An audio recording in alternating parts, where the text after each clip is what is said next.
Hello.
You haven't heard anything from Melissa? No, I'm just starting to, I was searching for that. Okay. Searching for her number.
She'll be on in 2 minutes.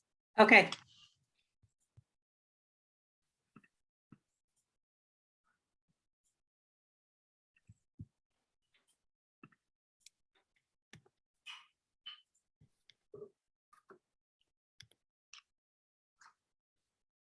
So Becky, I just want to make sure I'm operating with the correct agenda. Because there were two different versions. So we have the planning board at 5:40, is that correct? Yes. Okay. All right, I just want to print this one out.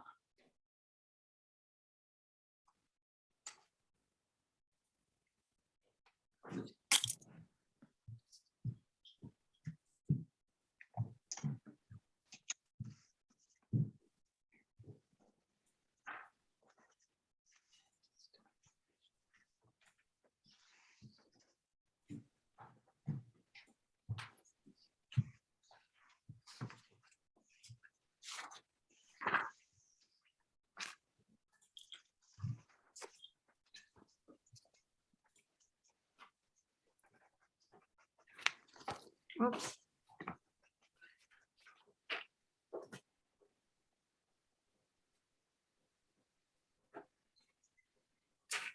I think she'll probably, here she is.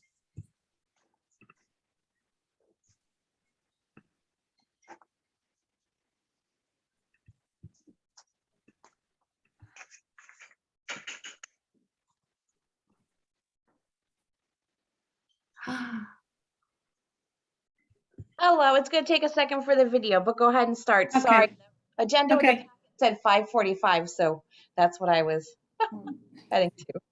Yeah. But go ahead. Okay, thanks, Melissa. I'm calling the meeting of the Shutesbury Selectboard to order. Today is February 19. 19th. That's what I was January. looking at. January. Not February. January. Oh my God. Thank you. Where do we live? Ludlow. Okay, so I'm just going to go through the just review the agenda for this evening because there have been some changes from the original one, which said we were starting at 5:45. So I was confused too, Melissa. That's okay. Okay, so we have public comment. Then we're going to be meeting with the planning board regarding the associate members bylaw. Then after that, I'm hoping some of the planning board members will stick around to talk about the municipal vulnerability grant proposal, as well as with other town departments and boards. Go through minutes. After the minutes at 6:35, we are approximately, if we're exactly on schedule, we're going to review a letter to the USDA regarding geese at Lake Wyola. Then town hall closure, status of the, real estate appraisal for Melissa, and then the ABCC annual report, and then town administrator updates. So if you hold on 1 second, I just want to.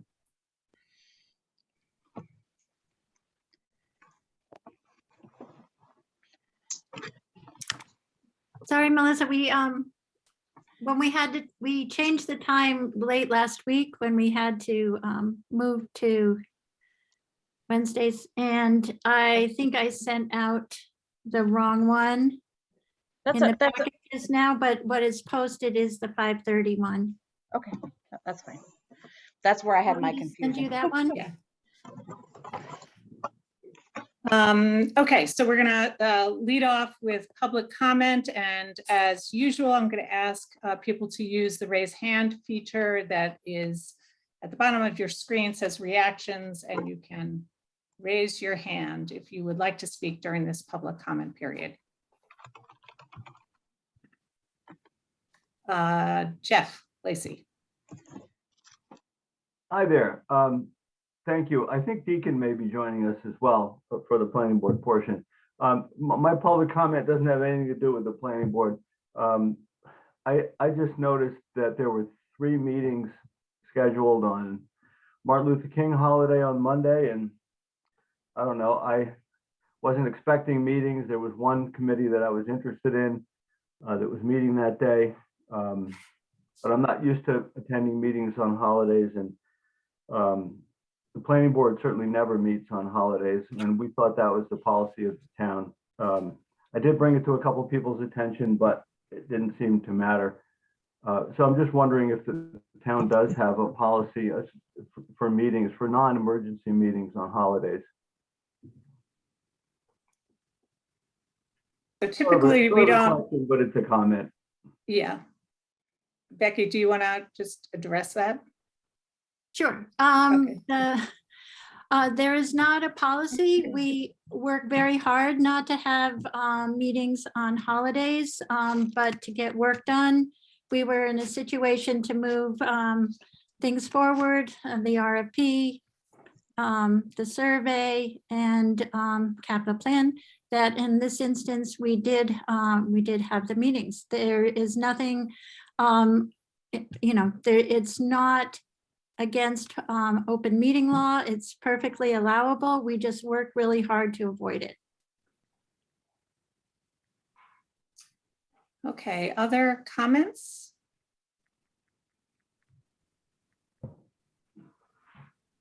All right, seeing none. I don't I see have one any right here. hands. Where? Just Eric. Just, Oh, I you. have to leave it- I have to leave it. You have to use the 6:15, raise that's all. hand feature. I know, I'm just trying to kidding. find it. There, no. I just have to leave at 6:15. I just want to announce that before. So if Oh. I just go blank at 6:15, it's not because I hate you people, just that Yeah. I can't be here. Good to know, Okay. Eric. Good to And know. I know, okay, there's Deacon. All right, thank you. Thanks for mentioning that, Eric. Okay, so the next item on the agenda is for the planning board to talk about the steps necessary to deal with the associate members bylaw that was reviewed by the AG's office, and I think not to the satisfaction of the planning board, but maybe, I don't know who's going to speak for the planning board this evening.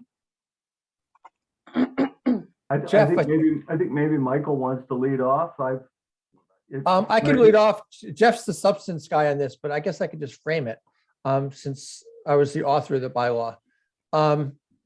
So as you know, town meeting approved a bylaw which created associate members, which we didn't have, so it created 2 positions.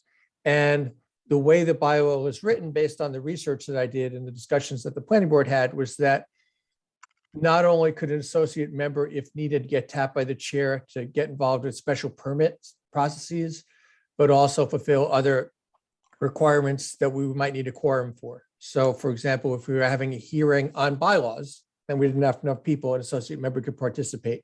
Or if we just needed an associate member to have a quorum so we can have a meeting, that, so it's that kind of stuff, that it was special permits and other processes and needs as determined by the chair, essentially. And in my research, lots of other towns that I looked at had that. So when it came back that the Attorney General basically said, the law doesn't say anything about that, it only speaks to special permits, we disagreed with the interpretation. Then we had a conversation and we tapped Jeff to go talk to Donna McNichol and Bob Ritchie, and I will turn it over to him at this point. Okay, I spoke with Donna and I spoke with Bob, and I was actually on a webinar with the director of the municipal law unit, Margaret Hurley, and I asked her the question, actually, not pertaining to Shutesbury, but in general, what do you do if a town disagrees with the Attorney General's striking of a portion of a proposed bylaw? And her response was, well, you can take us to court, which is, and Bob essentially confirmed that, because he used to have that job, that there is no internal mechanism for appeals within the municipal law unit or the AG's office. There's no way of cranking it back. So, and the court doesn't sound like a good option for something like this. So anyway, planning board has been talking. I think Donna kind of agreed that a legislative approach might be better. Jeff, can I interrupt for a sec? Sure. One thing that I think both Bob Ritchie and Donna said was that they agreed with us and they thought that the AG's decision was incorrect. So that's an important fact. Right, they did, and I think we'd be on solid ground. And who knows, if we went to court, we might win. But what a crazy path that would be. So maybe an easier path, and one that Donna and Bob both think is pretty feasible, would be to fix this legislatively, to go into the zoning act 40A and fix the parts that creates the problem in section 6, 11th paragraph, and then adopt something similar to what's in 4812 about the zoning board of appeals, which has associate member language with no such restrictions. In fact, we can almost copy it verbatim. So the associate member for a planning board would have the same duties and privileges as for the zoning board of appeals. So we just clear that up and set the language equal for both. I don't think it would be very controversial in the legislature. Most developers and developer lobbyists I know of want local boards to function smoothly, not be delayed. We don't want projects delayed, want members to be able to vote and to participate. So I think it's a pretty good amendment that could probably make it through. So anyway, that's what we're thinking about, is doing it legislatively. And I think we're here tonight to just sort of see if the select board might be supportive of that. Select boards carry a little more weight in towns than planning boards. Yeah, I think our thinking is that if there was a request made to legislators, that it would come from the select board and not the planning board. And just looking at the legislative calendar, we couldn't get this into the hopper until January 2023, but it's worth having a discussion and agreement so that it's all lined up and not last minute. So if it doesn't go in till January of 2023, then how does that put the planning board in any kind of trouble in terms of looking at proposals for this next year? Well, we can use them for special permits. We're just hamstrung for other things. Other stuff, okay. Yeah. Yeah, if we had a subdivision plan, which we get infrequently, we wouldn't be able to use them. If we have a site plan review, we wouldn't be able to use them. Of course, the big elephant in the room are the solar proposals, and those are special permits, so we would be able to use our existing associates. Yeah, and I think just to clarify, I'm assuming we'd have to submit January 23 because that's the new legislative session. Everything between now and then is a late file, and we're in the last quarter of the 2-year session. So I can't imagine anyone would think this rises to the level of a late file. And have you spoken with any legislators about sponsoring it? Or is No, we're talking to you first. We're Okay. going through the Okay. proper channels. Okay. And I think this is the way to go, because the planning board and the select board both jointly appoint these folks. So we're kind of Right. responsible for them and for what they do. Okay, so It- questions, Eric or Melissa? It sounds a good idea to me. Certainly the legal, a lawyer is like, that's a lot of money for whatever, for maybe something will work, maybe something that won't. The legislative thing is certainly a better option, I think. And certainly from the select board is probably the way it should come. I would hope the planning board would write it to their satisfaction, and that we'd sort of cajole some legislative members to get behind it. Yeah, I think we could definitely write it. And then, between, I don't know, somewhere in the next few months, figure out, I'd be happy to reach out if that made sense, but it seems like, Becky could do it, or, Rita could do it, whoever, once we have it written. And I think just for clarity, this, as Jeff articulated it, if it was approved, it would be for all planning boards in the entire state. So it wouldn't just be Shutesbury specific. So I think that actually makes it more attractive. It's sort of a fix. Yeah, Is there any advantage yeah. to doing it sooner rather than later? I mean, it'll all wait till January 23, but I mean, does it matter if we write it now or November? I'm asking, just, you know what I'm getting at? My personal sense is we can write it in the next, like, I mean, it's really short and simple, as Jeff said. So writing, it's not a big deal. I mean, my experience is getting it to the legislators when they're not busy and stuff so they can entertain it. So not waiting until January, I would say the summer's Right. not bad after they get through the budget hoo-ha, and the session ends in July. So, if we forward it to them in August or September, that's probably not a bad time. Okay. Melissa, any questions or? No questions. I agree with what Eric said, I think. So tonight you're just looking for a nod, or you're looking for a A nod. a nod. You don't need a vote. You'd be drafting something and actually bringing it back to us, and then we would be voting on it. Yeah, tonight was avoiding, we didn't know about this. When did you tell us about this? We wanted to avoid that. Okay. I think it sounds, I think the sentiment, my sentiment, I agree with Eric and Melissa that it seems to make sense, and more power to you if you can get, 40A amended. And get it through the legislature.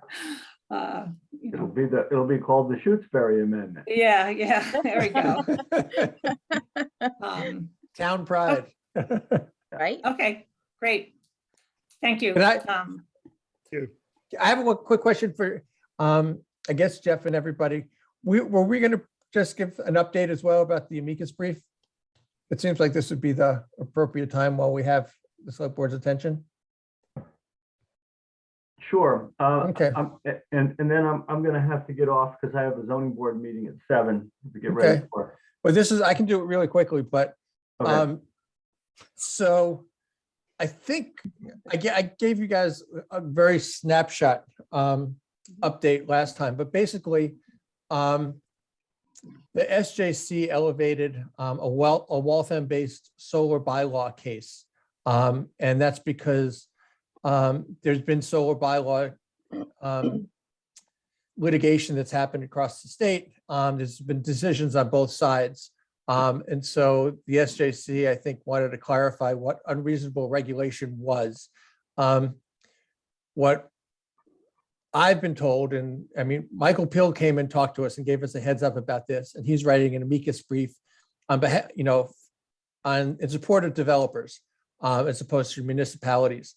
But I think what Michael said and what I've talked to other attorneys on the other side have said is that there's a general sense and a high likelihood the SJC will come down and sort of narrow the ability of towns in terms of what reasonable regulation is for solar.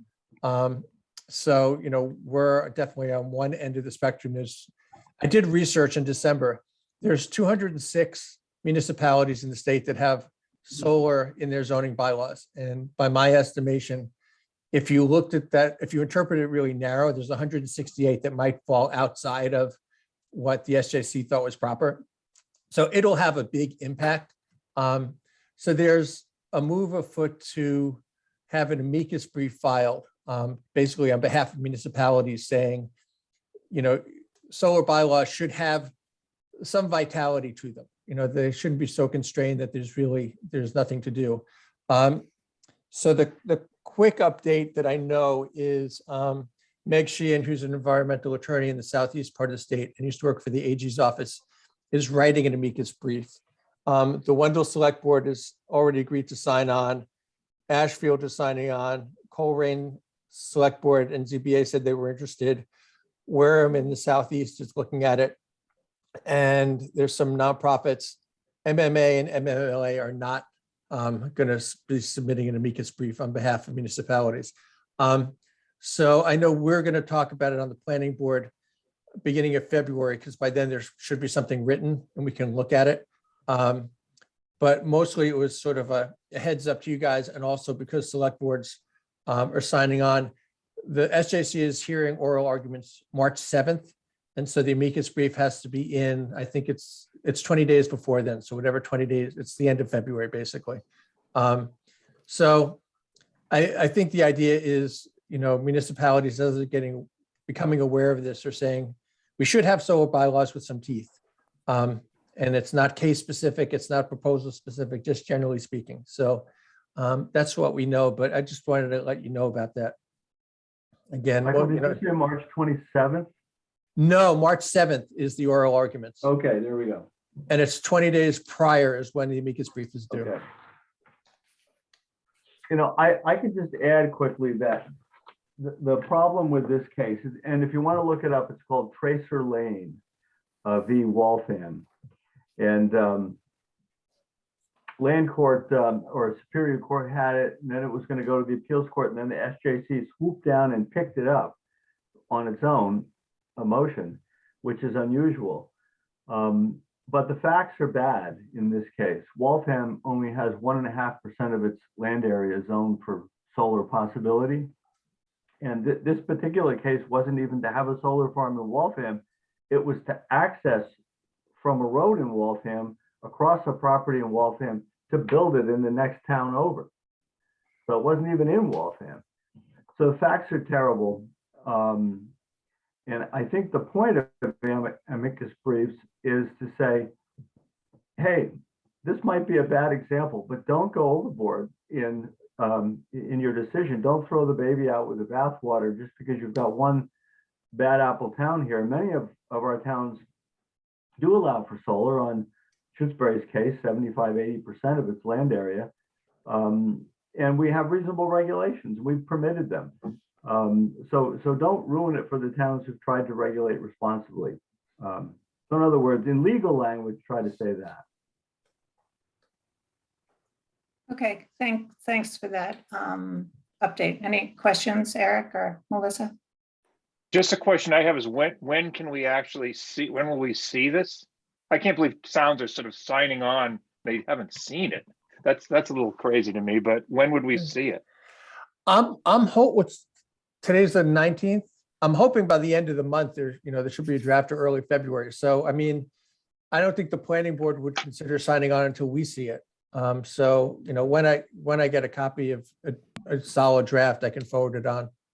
That'd be great. That's all. Thanks. I'm going to keep us moving because I know we're losing Eric at 6:15, so I want to get as much of this agenda in. So the next item is to, Deacon, did you have a question or? No, I was waving goodbye. Oh. He's not leaving yet. Oh, you're waving goodbye to us. Okay. So the next item is to review the municipal vulnerability grant proposal. So at our last select board meeting, we had a number of boards and committees present to talk about what we might apply for. And on Friday, there is, we have an expression of interest due if we're interested in applying for an action grant. And I'm not going to go into a whole lot of detail unless somebody thinks it's really necessary about what the municipal vulnerability program is, but rather kind of focus on what our application would be. And Michael and I want to say Dave. Dave. Did a bunch of background work, and we really appreciate that kind of between meetings to look at what we might include, and we had some really good discussion at the select board meeting. So what's before us tonight is to excuse me, agree that we're going to submit this letter of expression of interest and what the content will be. So I know, Michael, you had done a pretty good summary. And I don't know, Becky, if you could bring that up. It was in one of the documents that and basically what you went through and kind of, Michael, and you and Dave grouped the activities. correct? Yeah. And Becky, I could share it too if you want to give me permission. You have it right now? Okay. Yeah. I almost beat you, but not quite.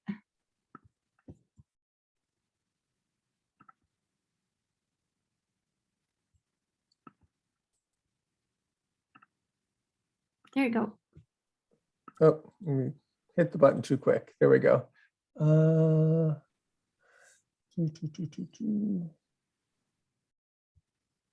see if this is this. That's not it. Hold on. It's staring me in the face, but I have to just get it. Where the hell did it go? Sorry.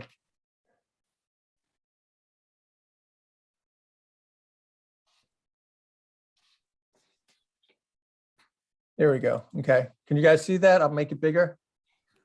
Great. That's good. Okay, whoops, that's a little too big. So the first thing we did is I basically pulled out all the recommendations from the MVP that were related.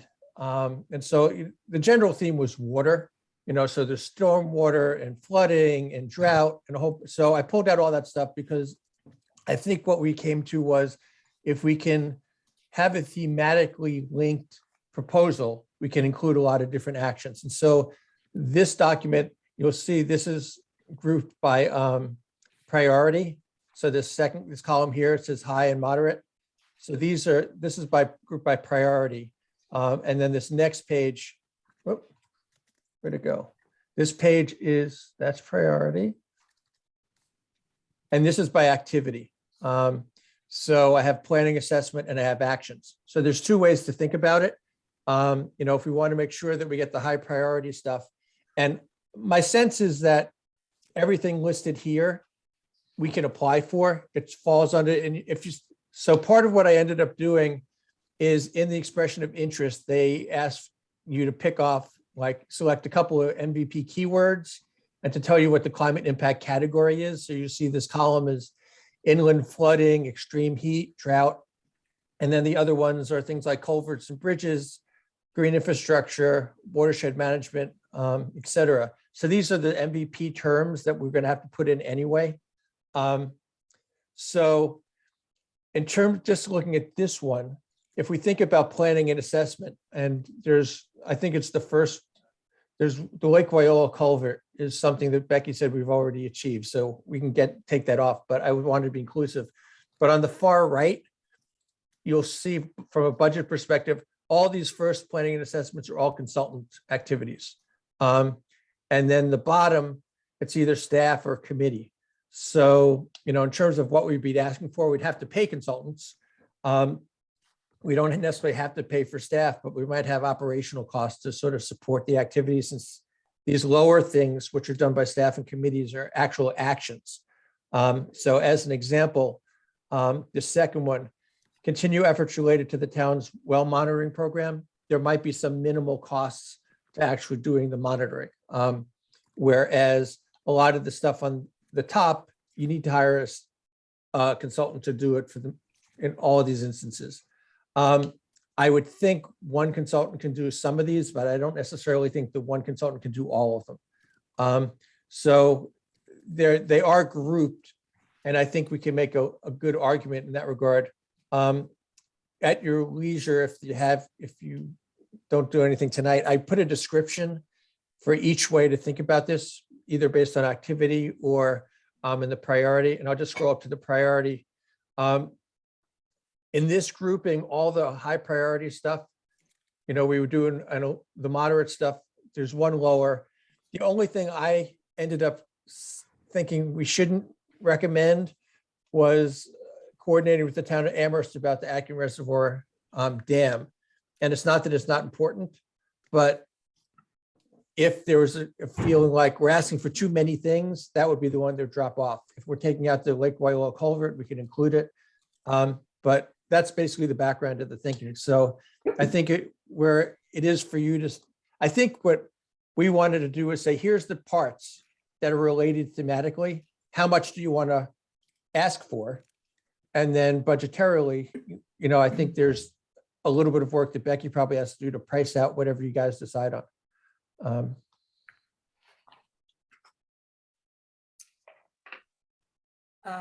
Comments, questions from the select board? Eric or Melissa? I guess I'm wondering in terms of what to ask for. They're all good ideas. How much should we ask for? I guess, do we have a sense of that? Does it matter? There's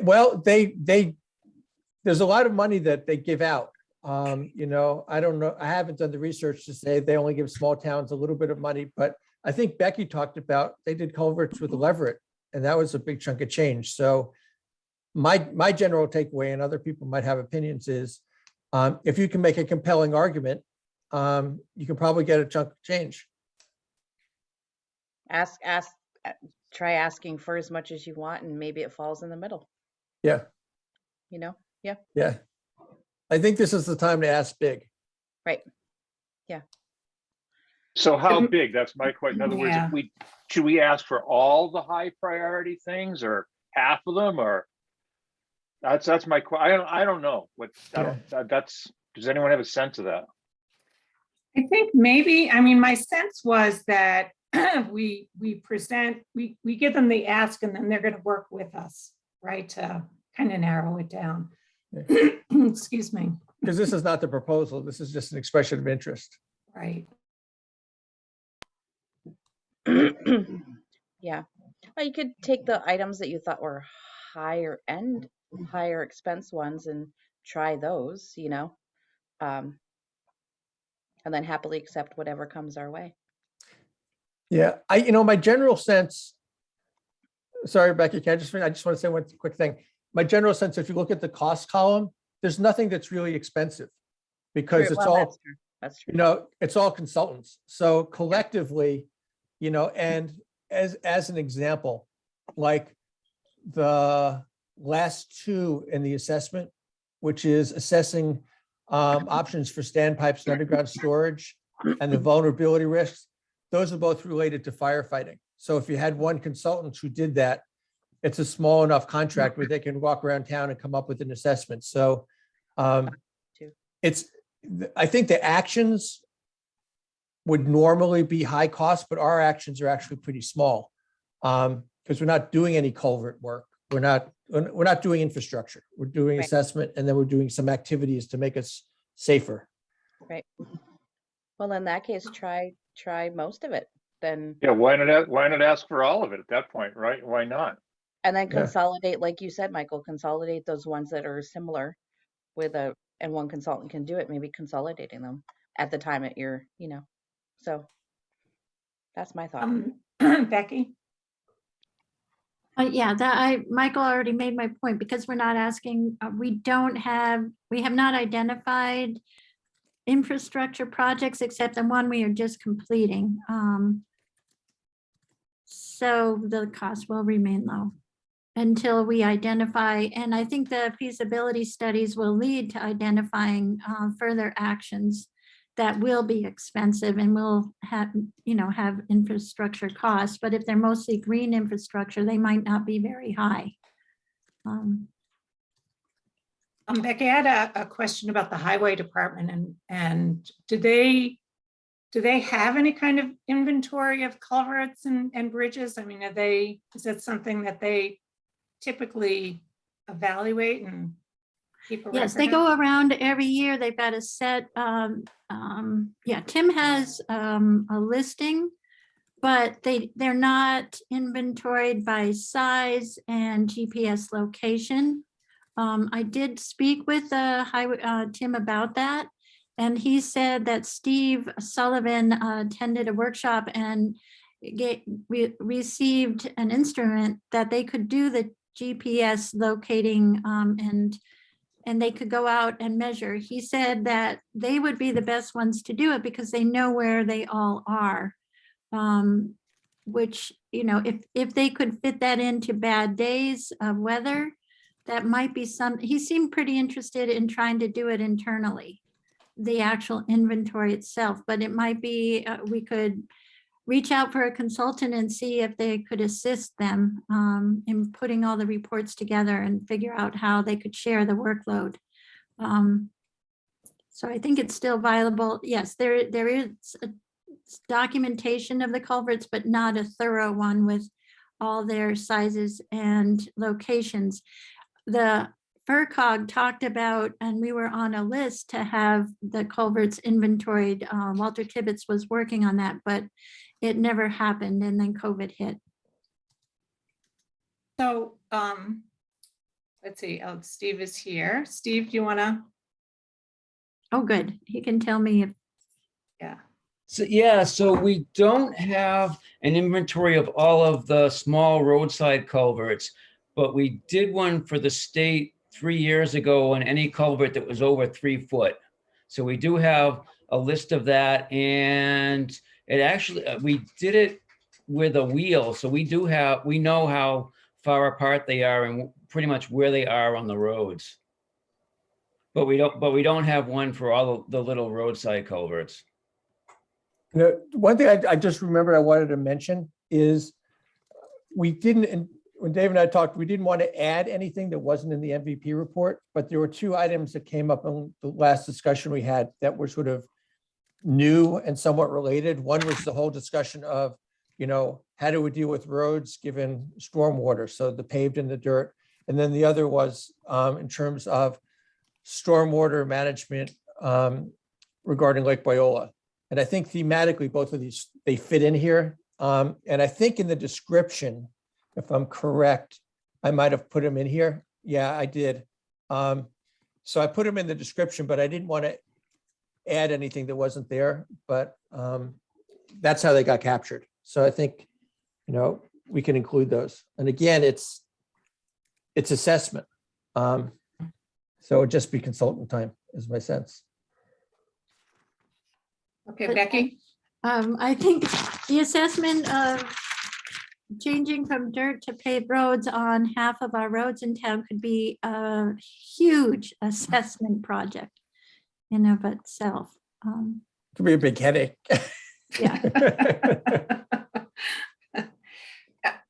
My sense was that there was a pretty strong sentiment about the roads, so I think it would be great to include those. And the stormwater management is obviously an issue down at Lake Wyola. So I think highlighting that is really important.